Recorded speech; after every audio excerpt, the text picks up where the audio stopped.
हाय, hello, नमस्कार. तर मी अनिता आजच्या नवीन व्हिडिओमध्ये तुम्हा सर्वांचं अगदी मनापासून स्वागत करते.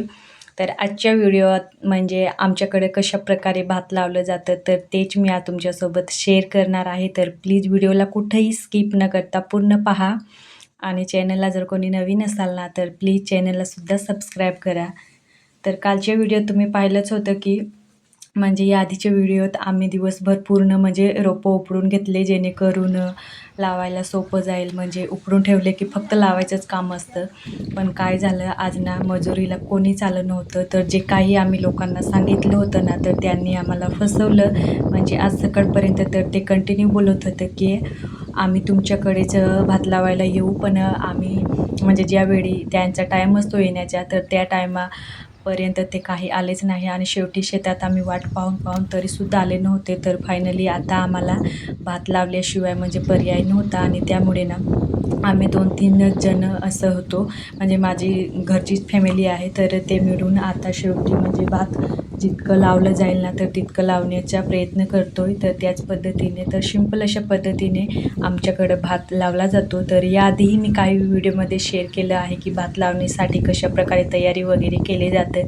तर हे पूर्ण म्हणजे पावसाचंच पाणी आहे. तर आमच्याकडे भरपूर पाऊस आला आहे यावर्षीसुद्धा आणि ना ह्या पद्धतीने आम्ही भात लावत असतो. तर ह्या पद्धतीला आमच्याकडे अंधारी भात लावणी असं बोललं जातं. आणि अजून एक दुसरी पद्धत आहे जी की दोरी पकडून लावली जाते. म्हणजे दोन्ही टोकांना दोरी पकडायचं आणि दोरीच्याच लाईनमध्ये भात लावायचं. तर ती पद्धत म्हणजे सोपी आहे, फक्त दोरीच्याच लाईनवरती लावायचं असतं. पण त्या पद्धतीमध्ये जास्त माणसं लागत असतात, कारण 2 माणसं तर फक्त दोरच पकडायला लागत असतात. आणि ह्या पद्धतीमध्ये म्हणजे 2-3 माणसंही एक माणूसही लावू शकतो एकदम त्याच्या पद्धतीनुसार. पण काय करणार ना की आज मजूरच नव्हतं आणि त्यामुळे तर नेहमी तर आम्ही हीच पद्धत वापरत असतो, म्हणजे अंधारी पद्धत असे बोललं जातं. कारण ज्याला जितकं झेपावल तितकं आपल्या म्हणजे जिथं हात जातोय ना तिथं तितकं म्हणजे आपल्या ऐपतीनुसार घेऊन जायचं असतं. तर त्याच पद्धतीने पाहू शकता मी कशा पद्धतीने लावते ते. तर आणि ना खूप पटकन उरकतं हे काम. आणि जे दोरीवरती लावतो ना तर त्यात खूप वेळ वाया जात असतो. आणि तुम्ही पाहू शकता किती सारं रोपं आम्ही काल उपटून ठेवले आणि जे उपटलेलं होतं ना तर तेच अजून लावतोय. तर भली मोठी म्हणजे जागा केलेली होती आणि त्यानुसार जास्तीचंच रोपं लागणार होतं. त्यामुळे ना जास्तीचेच रोपंसुद्धा उपटून घेतले होते, कारण आमचा टार्गेट होता म्हणजे एका दिवसात लावून काढायचं. पण मजूर न आल्यामुळे म्हणजे 2 दिवस तरी जाणारच आहे. पण आता शेवटी त्यांची इच्छा, कारण ना आमच्याकडे काय होतं की एखाद्या शेतकऱ्याने जर मजुरीपेक्षा म्हणजे रोजंदारीपेक्षा एक्स्ट्रा म्हणजे 50-100 रुपये दिले ना की हे लोकं त्यांच्याकडे जात असतात. तर त्यामुळे तशाच काही गोष्टी घडल्या असतील आणि ते दुसऱ्या ठिकाणी गेले. तर फायनली 12 वाजेपर्यंत आम्ही ती छोटीशी पट्टी असं म्हणजे आहे तर 2-3 जणं मिळून लावून घेतली. आता जेवणाचा वेळ झाला होता आणि त्यामुळे ना एक बाई म्हणजे लावायला आलीच नव्हती, कारण तिला थोडा कमरेचा त्रास आहे. त्यामुळे तर ती बसून उपडत होती. तर तिला सुद्धा म्हणजे सोबत जेवायला बोलवून घेतलं, कारण वेळेवरती त्यांना जेवण जेवू द्यायचं असतं. आणि थोडा जरी म्हणजे टायमाचा चेंज झाला ना तर ते दुसऱ्या दिवशी यायला नखरे करत असतात. तर अशा प्रकारे आमच्याकडे मजुरीला ना लोकच भेटत नाही आणि जे काही येतात ना तर त्यांच्याशी सुद्धा खूप प्रेमाने वागावं बोलावं लागतं. तर फायनली हातपाय वगैरे धुतले आणि ही आहे विहीर, जी की तुम्ही उन्हाळ्यात पाहिलीच होती, पूर्ण सुकली होती. आणि आता ना खूप पाऊस चालू होता म्हणजे आमच्याकडं, त्यामुळे ना विहीरसुद्धा गच्च भरून वाहते आणि हा पाणी ना जे आम्ही भात लावतोय तर त्याच्यातच जाते, तर बरं पडतंय. तर फायनली इकडे येऊनसुद्धा हात वगैरे धुवून घेतले आणि आता जेवायला सुरुवात करणार आहोत. तर माझ्या मुलीसुद्धा माझी वाट पाहत होती, कारण त्यांनाही भूक लागली होती. तर सकाळी नाश्ता वगैरे दिला होता, पण जेवण बाकी होतं. तर फायनली सर्वांसाठी टाटं वगैरे बनवून जेवून घेणार आहोत. आणि सिंपल असं जेवण होतं, भाकरी. नेहमीचेच मी व्हिडिओमध्ये सांगत असते की आम्ही या टायमाला भाकरच खात असतो, कारण भात खाल्लं ना की आम्हाला जास्त पाणी वगैरे आणि त्यामुळे काम करण्याची इच्छाच होत नाही, कारण आळस येतो भात खाल्ल्याने. तर थोडा असतो पण कमी प्रमाणात खात असतं. काही लोकं म्हणजे खातसुद्धा नाही, फक्त भाकरच. तर अशाच पद्धतीने थोडंसं भात, भाकर आणि भाजी असं बनवलं होतं आणि ते जेवण मी पटकन जेवून घेणार आहोत आणि परत अजून कंटिन्यू म्हणजे कामाला जाणार आहोत. तर मजूर न आल्यामुळे ना खूप म्हणजे बरं वाटत नव्हतं, कारण इतकं सारं रोपं उपडून ठेवलेली आणि ना म्हणजे लगेच ते लावलं जातं ना की चांगलं येतं, म्हणजे ते लवकर उभं टाट राहतं आणि जीवसुद्धा धरायला त्यांना म्हणजे सोपं जात असतं. तर त्यासाठी फायनली जेवण वगैरे करून घेतलं आणि आणखी आले आहे. तर ना भात लावायला काही म्हणजे वाटत नाही, म्हणजे उरकतं पण ना. आज पहिला दिवस होता मेन म्हणजे. तर पहिल्या दिवशी इतका त्रास होतोय ना, तुम्ही जे कोणी भात लावत असाल किंवा कोणी एखाद्या दिवशी लावलं असाल तर नक्कीच अनुभव आला असेल. आणि त्यामुळे ना इकडं आमच्याकडं म्हणजे भात लावणीला ना कोणी लोक तयारच म्हणजे लवकर होत नाही. तर फायनली इकडच्या पट्टीत म्हणजे रोपं टाकायची बाकी होती. तर अशा प्रकारे ना टोपली भरून डोक्यावरती आणली. तर फक्त एकदा मी आणले, कारण आमचे हो मधून ते आणत होते. तर हे काम त्यांच्याकडे होतं आणि ना चिखलात चालायला आहे ना खूप त्रास होतो.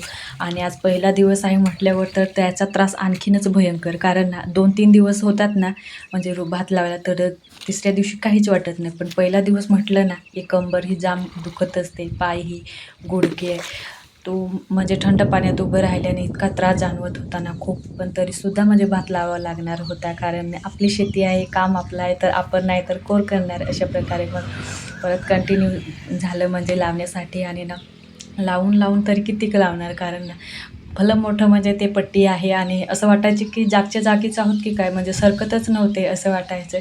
आणि जास्तीचे माणसं राहिले तर एकदम म्हणजे जास्ती लावल्यामुळे ना खूप पटकन हे काम उरकत असतो. पण मजूर न आल्यामुळे अशी फजिती आमची झाली होती.